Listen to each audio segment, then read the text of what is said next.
Well, hello, everyone, and welcome to Can We Talk, a virtual recital by the Blink Experiment.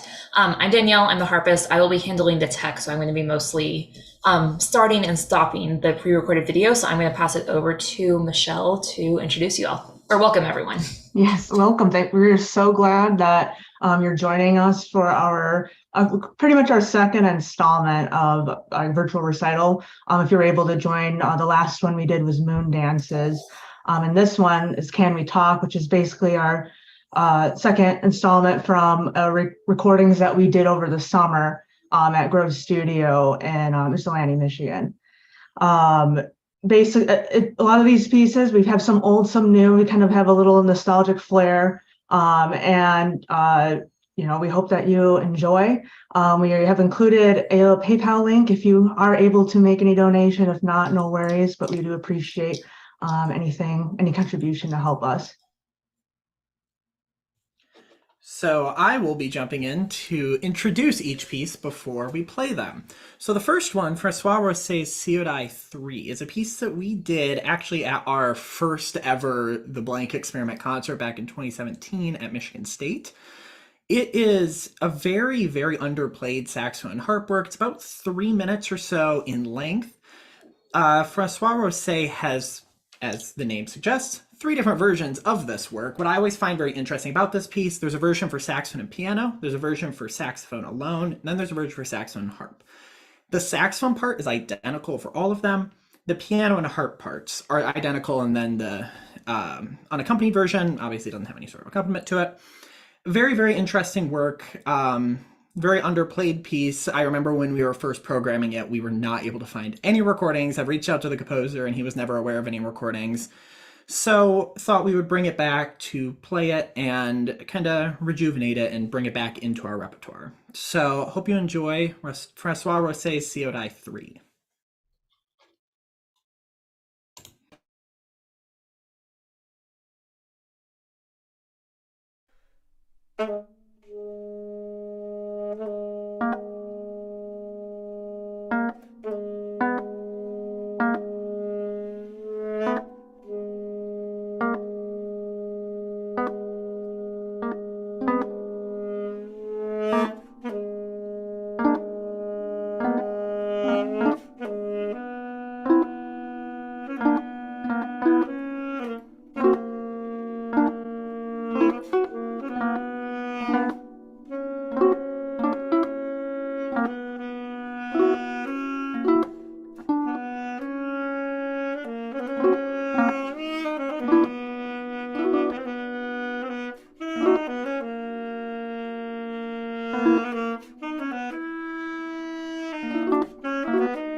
So, like I said, that was Francois Rosse's Seaodie III for alto saxophone and harp. Next up, we have a work by a good friend of ours, Indigo, and they are Suite for alto saxophone and clarinet. They originally wrote this piece while we were both at Bowling Green State University. They wrote it for some friends of both of ours, one person in the saxophone studio and a person in the clarinet studio.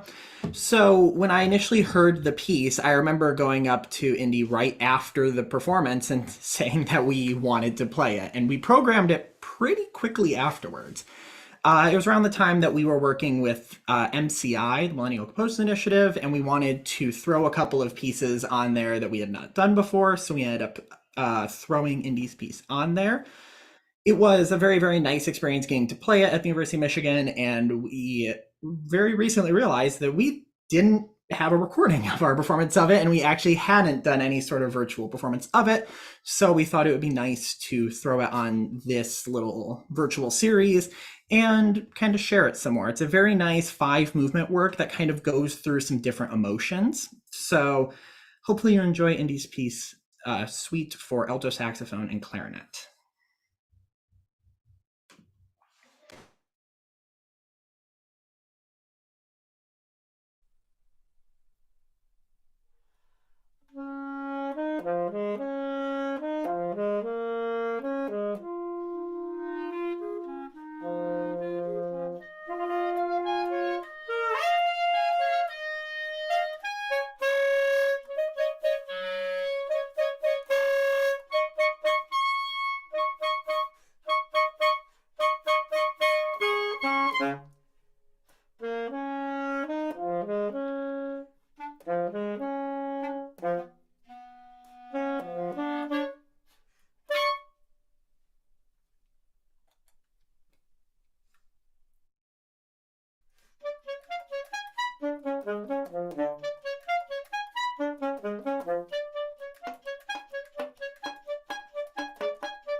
Once again, that was Indy's Suite for clarinet and saxophone, and those movement titles, for anyone interested, were Denial, Anger, Bargaining, Depression, and Acceptance, so going through the 5 stages of grief. So I see Indy over here in the chat as well, so thanks for joining us, and Thank you to everyone else joining us.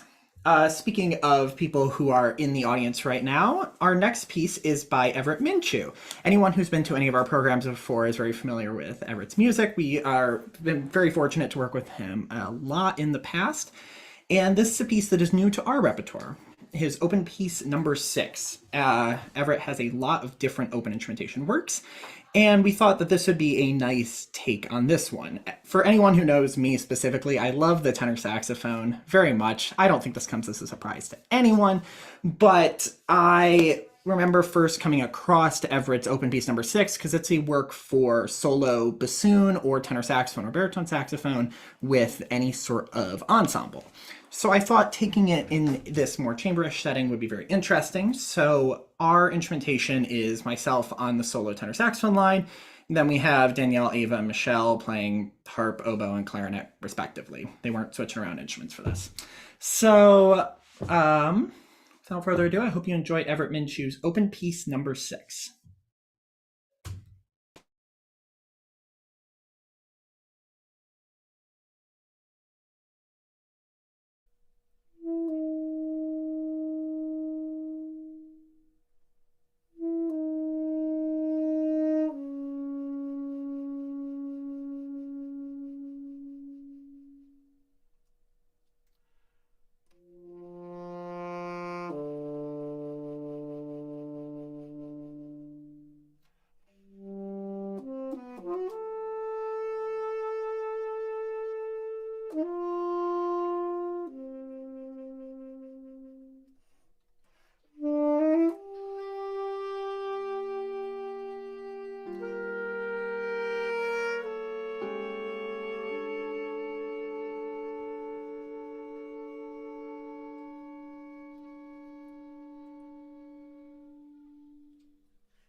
So that was Everette Minchew's open piece number 6.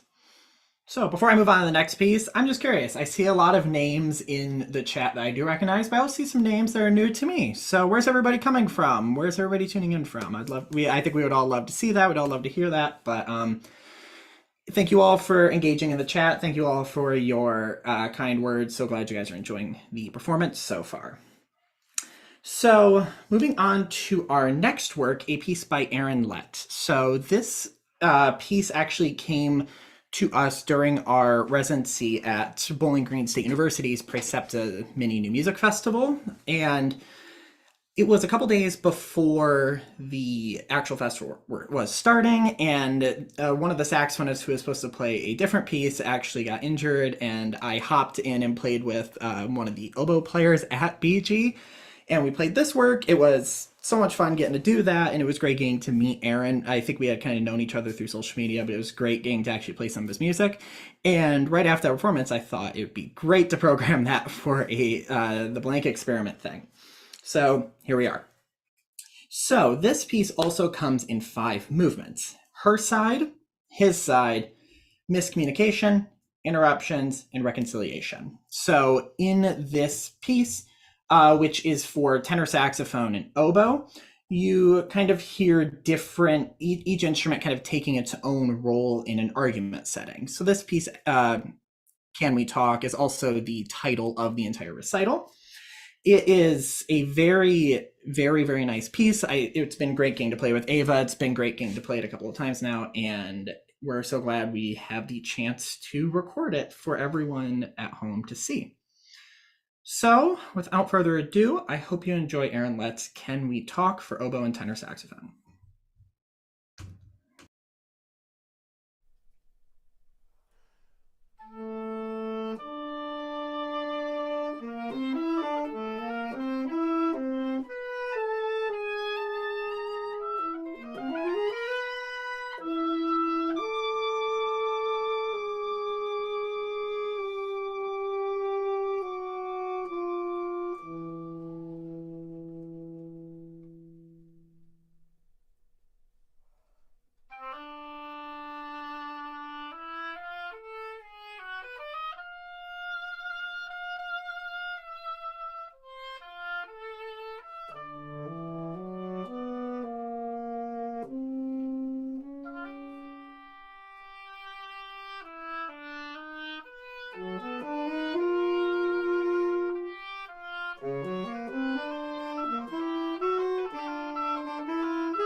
So we have a special guest appearance at this event. You never know what's going to happen at a Blink Experiment concert. And at this one, you get my cat Grady, who has been up here for most of this piece. That last piece was Aaron Lett's Can We Talk for tenor saxophone oboe. Oh, and perfect place for him to sit. Do you want to introduce this one? He's a little camera shy. Okay, so the next piece is Pauline Oliveros's Mirrorrorrim. And if once it is actually put into the chat, you will see it's actually a palindrome. So it is a piece that, oh, hi Grady, you are right next to my notes. It's about two musicians who are playing opposite of each other and kind of mirroring each other, right? So you have that palindrome nature to it with the whole idea of mirror and the word mirror actually being palindromed within the title of the piece.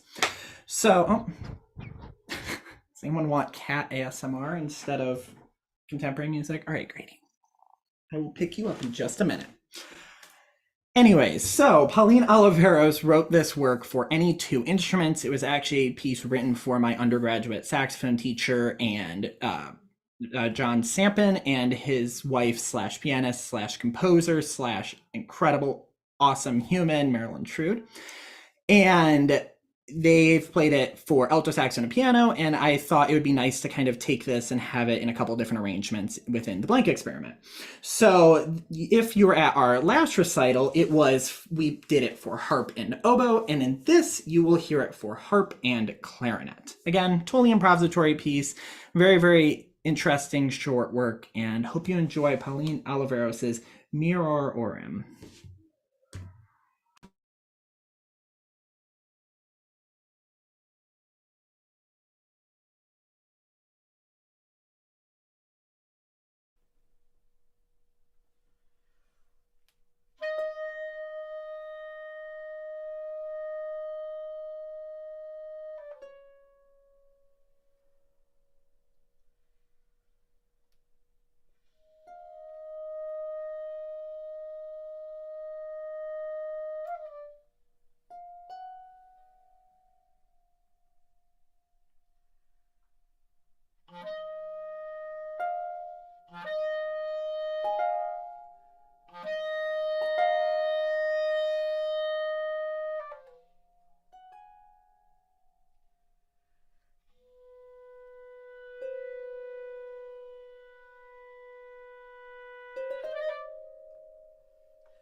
Like I said, that was Pauline Oliveros' Mirrorrorrim, a very nice work, something that we have played a couple of times now and hope to continue playing. Very nice short addition to any concert program, including 2 instruments. So that takes us to our last piece for this little Sunday evening recital. So the last piece is Duncan Petersen-Jones's First Anger, Then Tranquil. So this is a piece that was written for us back in 2019 as part of that Millennial Composed Initiative I mentioned earlier. We premiered this work at the University of Michigan as a part of that collaboration. Duncan was a graduate student there at the time and hosted us. We premiered a couple of different works from MCI composers and then brought in a couple of pieces that were in our repertoire pool or some pieces that were new to us that we wanted a chance to program.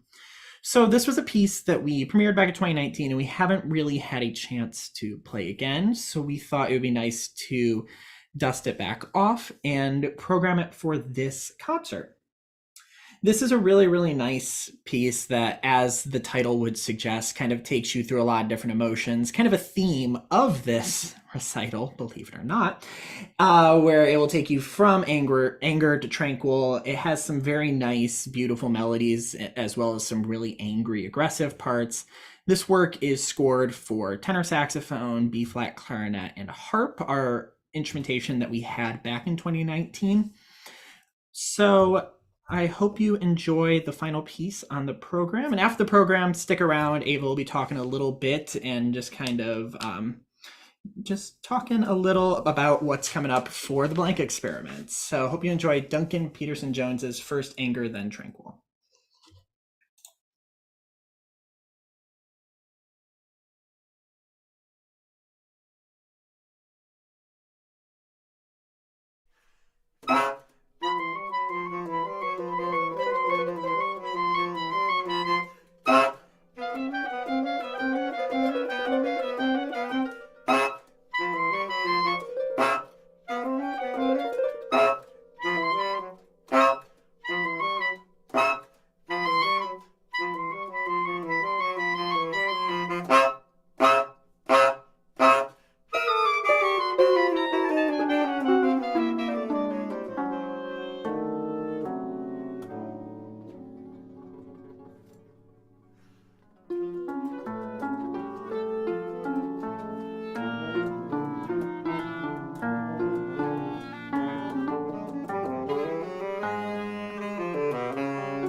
Sorry, Zoom is not liking the file. I'm going to try sharing it one more time. This happened with the last file as well. Give me one moment.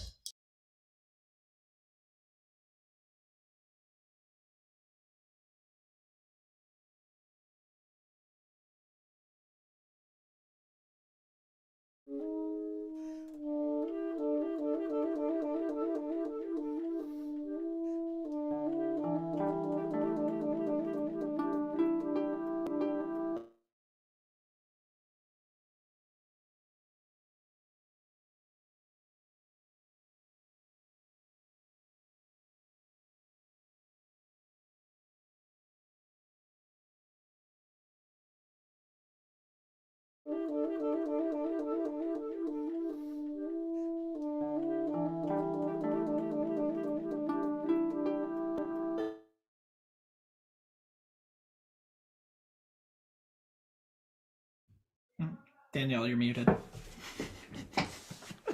We will be putting these videos on YouTube, so you will get to enjoy the last 30 seconds. Took the words right out of my mouth. Yeah. Next time, I guess I will have to double check. I tested all these files playing the beginning. So, mental note, next time I will play them all the way through to make sure. Good times. The Yes. pro of a virtual performance is that, we can share our music with all over the world, because I see that we've got Robert LeMay checking in from Japan today, and then we have other people from the US and Canada, but the con is that this can happen. So unfortunately, to hear the rest of the music or the rest of that piece that we have described as a bop, you'll have to wait until we put it on YouTube. Well, the good news is that we did actually pre-record it, so we do actually have a full recording of it instead of relying on live stream recordings, which we all know can be unreliable. But thank you all for joining us for our live stream concert. It's so great to get to bring more music to all of you as our fan base and our audience. This year, we are filing for the 501c3 status. So if you enjoyed tonight's performance and you want to help us create more music and bring more new music to audiences around the world, you can go to the PayPal link that we have in the description and donate to our tip jar. For the rest of this year, we will also be meeting in Chicago. Drew and Michelle and I will be there for the Midwest Music Conference, and we'll be doing another recording session where we'll be recording more pieces for a combination or combinations of our instruments. So thank you all for joining us and for the support of coming out and hearing our music tonight. And we hope that you all have a great, happy holidays and the rest of the year. Yeah, just wanted to say also, we have 2 holiday arrangements that we are recording asynchronously, and we're mixing those together. So we hope, fingers crossed, we will get those out before Christmas, so you all can look forward to those. Those will be probably just going straight on our YouTube channel. So just keep an eye on our social media if you want to make sure you don't miss those, or subscribe to our email list and we can let you know when more music is available. But yeah, thank you all so much for coming, and yeah, we'll hope to see you next time. Is there anything else, Drew or Michelle, that either of you want to add? If you'll be at Midwest, please come say hi to us. We'll have a booth that we're sharing with Michelle Design. If you need headshots too, Michelle does really good work. I think she's in this direction. I don't know if she's in this direction on the live stream too. Wait, she's in that direction on the live stream. So if you need some cool headshots, please come say hi. Come check us out. We would love to see everyone in person as well. Cool. Well, thank you, everyone, and we will see you next time. Thank you.